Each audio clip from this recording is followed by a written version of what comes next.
Good morning, student. This is I from TMA to English class for class 5. We are going to learn the lesson 7, the Rebel Poet. আমরা rebel poet পড়েছি। Rebel poet দেখো page number 77-এ did Kumud Ranjan inspired him, এইখান থেকে page number 78-এর with you as well এই পর্যন্ত আমরা অ্যানালাইজ করেছি আগের ভিডিওতে।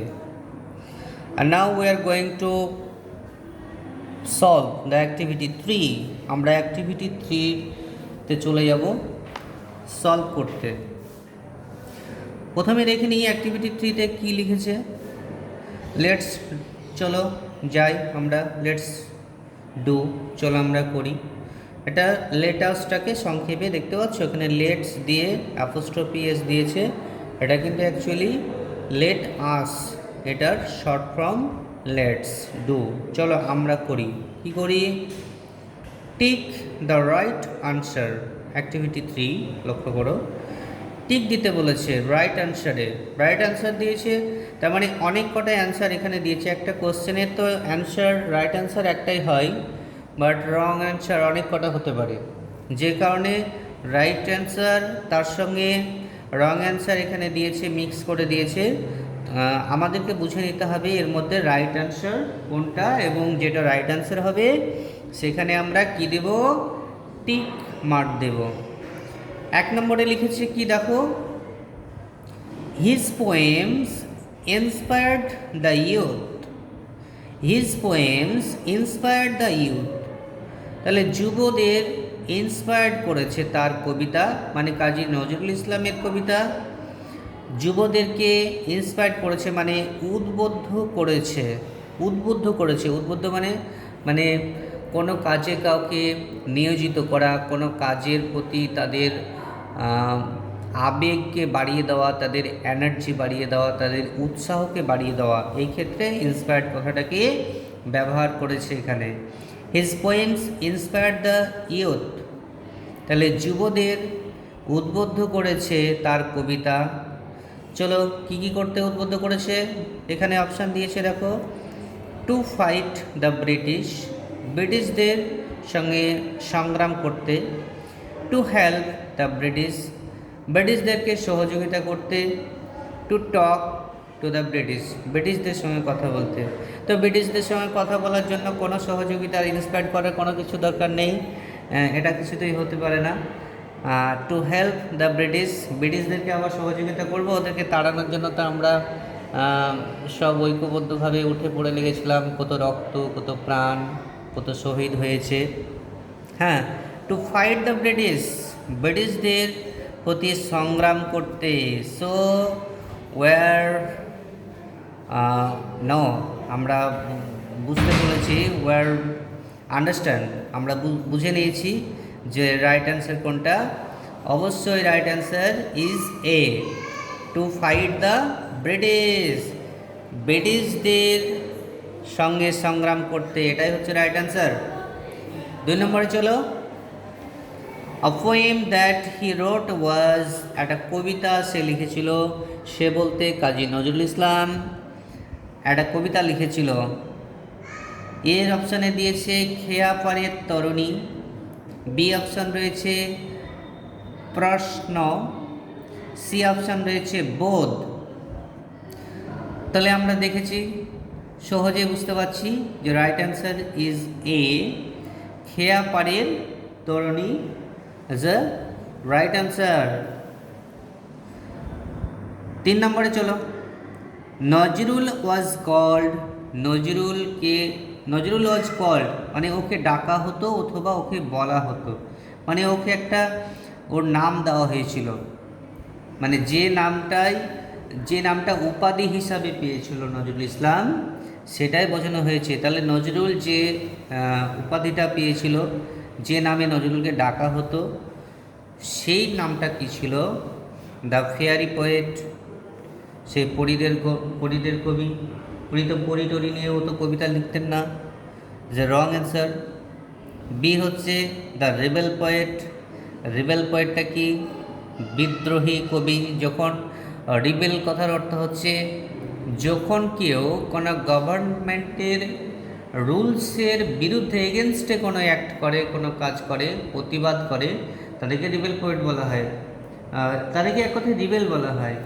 তো তিনি রিবেল পোয়েট কারণ তিনি লেখার মাধ্যমে, কবিতা লেখার মাধ্যমে যেহেতু ওই গভর্নমেন্টের, এখানে ব্রিটিশ গভর্নমেন্টের বিরুদ্ধে এগেনস্টে তিনি কথা বলেছিলেন, সোচ্চার হয়ে উঠেছিলেন, যে কারণে তাকে এখানে রিবেল পোয়েট বলা হয়। তাহলে আমরা রাইট অ্যান্সার বুঝতে পারছি, বিয়েরটা হবে, সি হবে না দ্য ইন্সপায়ার্ড পোয়েট। এটাও কিন্তু কাছাকাছি, অ্যান্সার, কিন্তু যেটা সবচেয়ে বেশি কাছে সেটা প্রথম কথা হচ্ছে এটাই যে তিনি বিদ্রোহী কবি। আর বিদ্রোহী কবির বিষয়ে আরেকটাও কারণ রয়েছে, সেটা তোমাদের বলে দিই। সেটা হচ্ছে যে সত্যি সত্যি একটা হি রট এ ফেমাস পোয়েম নেম বিদ্রোহী। একটা কবিতা, একটা বিখ্যাত কবিতা আমরা জানি, যে কবিতার নাম হচ্ছে বিদ্রোহী। আমি বিদ্রোহী রণকান্ত, আমি সেই দিন হব শান্ত যেদিন উৎপীড়িতের কন্দন রোল, আকাশে বাতাসে দনিবে না, অত্যাচারীর খড়গ কৃপান ভীমরণ হোমে রণিবে না। এই ছিল তার বিখ্যাত কবিতার কয়েকটা লাইন, যাকে ছোটোবেলায় পড়েছিলাম, আমার এখনও মনে আছে, খুব ভালো লাগতো পড়তে ওর কবিতা।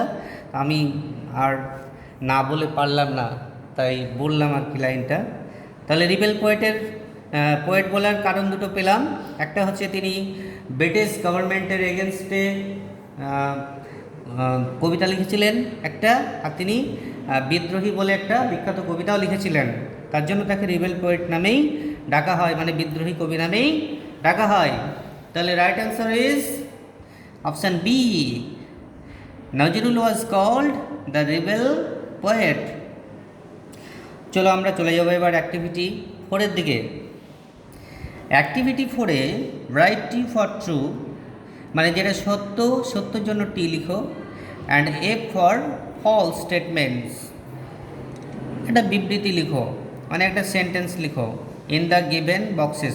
এই যে নিচের দিকে যে সেন্টেন্সগুলো, স্টেটমেন্টগুলো দেওয়া রয়েছে, সেন্টেন্সগুলো লিখেছে, সেই স্টেটমেন্টগুলোর মধ্যে যেটা সত্য হবে সত্যর জন্য টি লিখো, আর যেটা মিথ্যা হবে মিথ্যার জন্য এফ লিখো। অ্যাকচুয়ালি তো চলো আমরা এখানে দেখছি যে কতগুলো স্টেটমেন্ট আছে, A B C D E, 5টা স্টেটমেন্ট দেওয়া রয়েছে।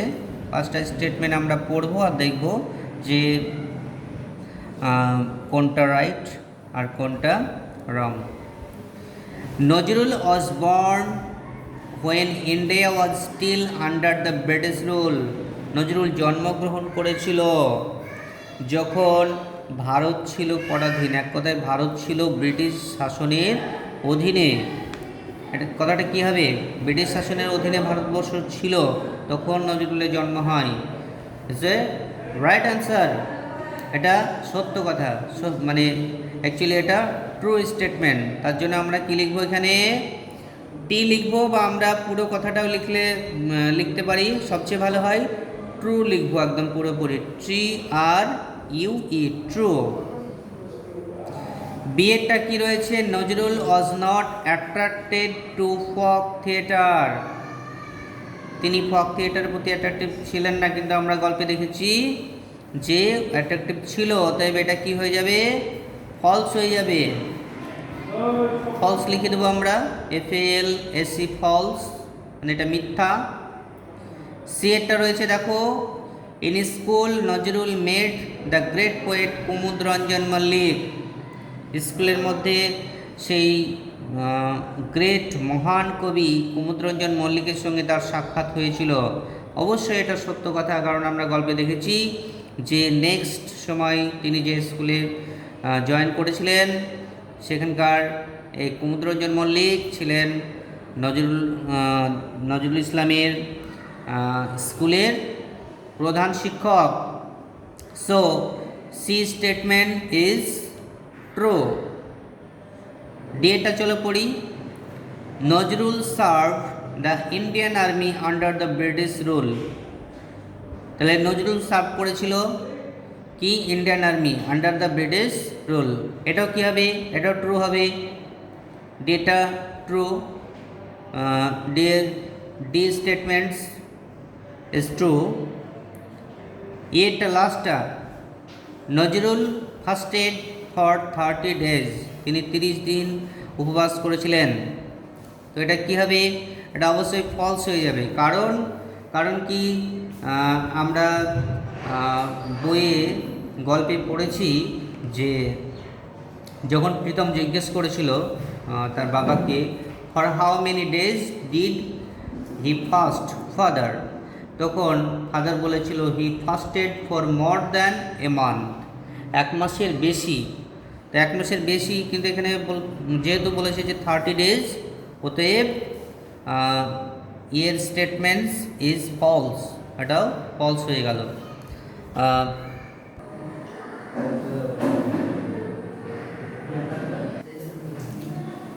অ্যাক্টিভিটি 5-এ দেখো, fill in the chart with information from the text।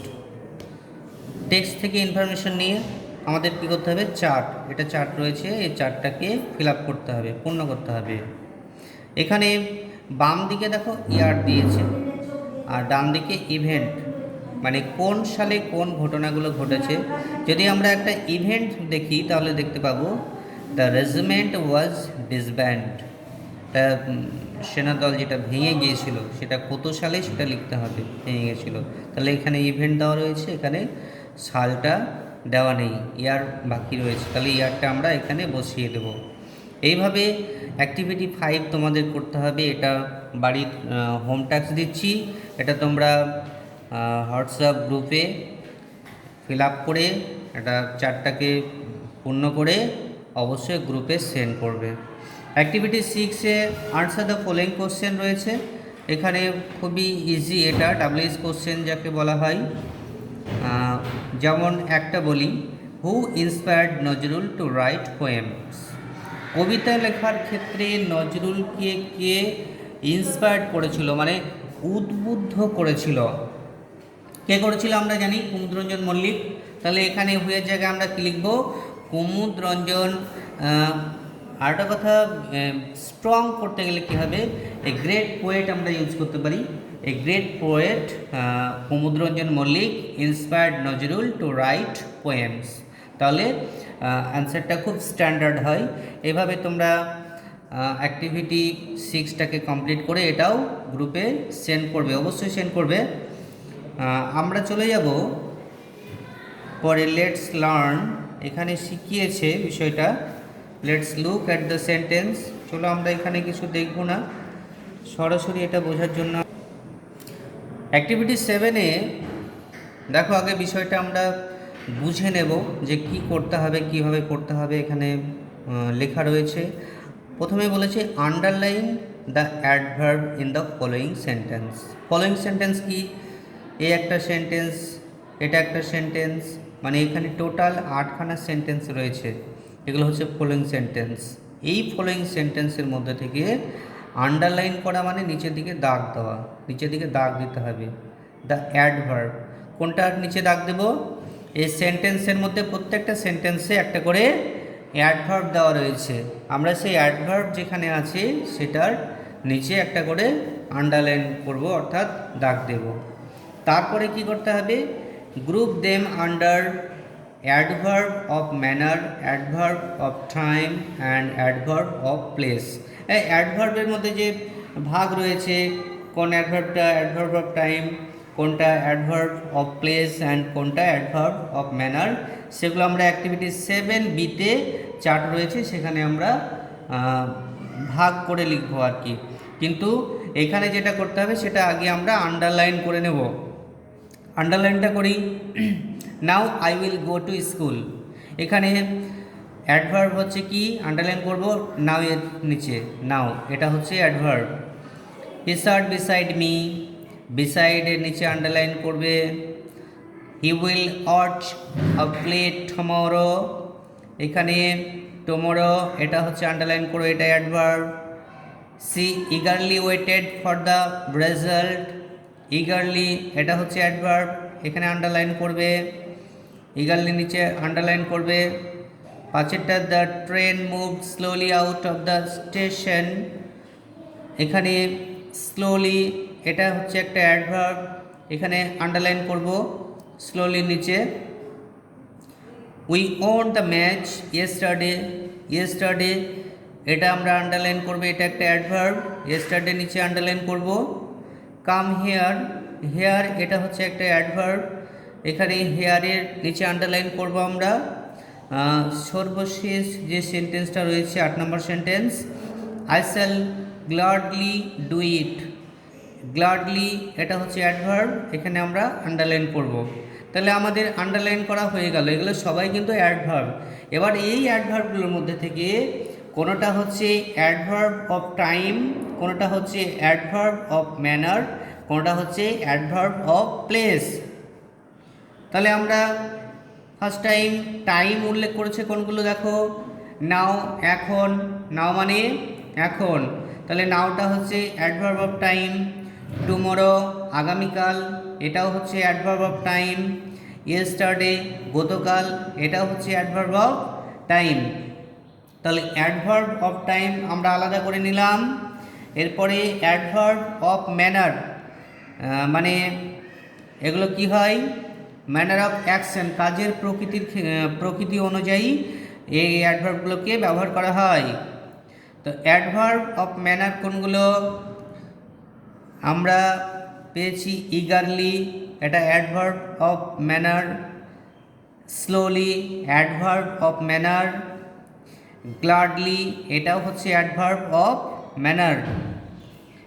Next adverb of place, adverb of প্লেসে আমরা কোনগুলো পাবো, প্লেস জায়গার ক্ষেত্রে, জায়গার ক্ষেত্রে দেখেছি আমরা এই দেখো হেয়ার ব্যবহার করা হয়েছে এক জায়গায়, এটা জায়গা বোঝায়।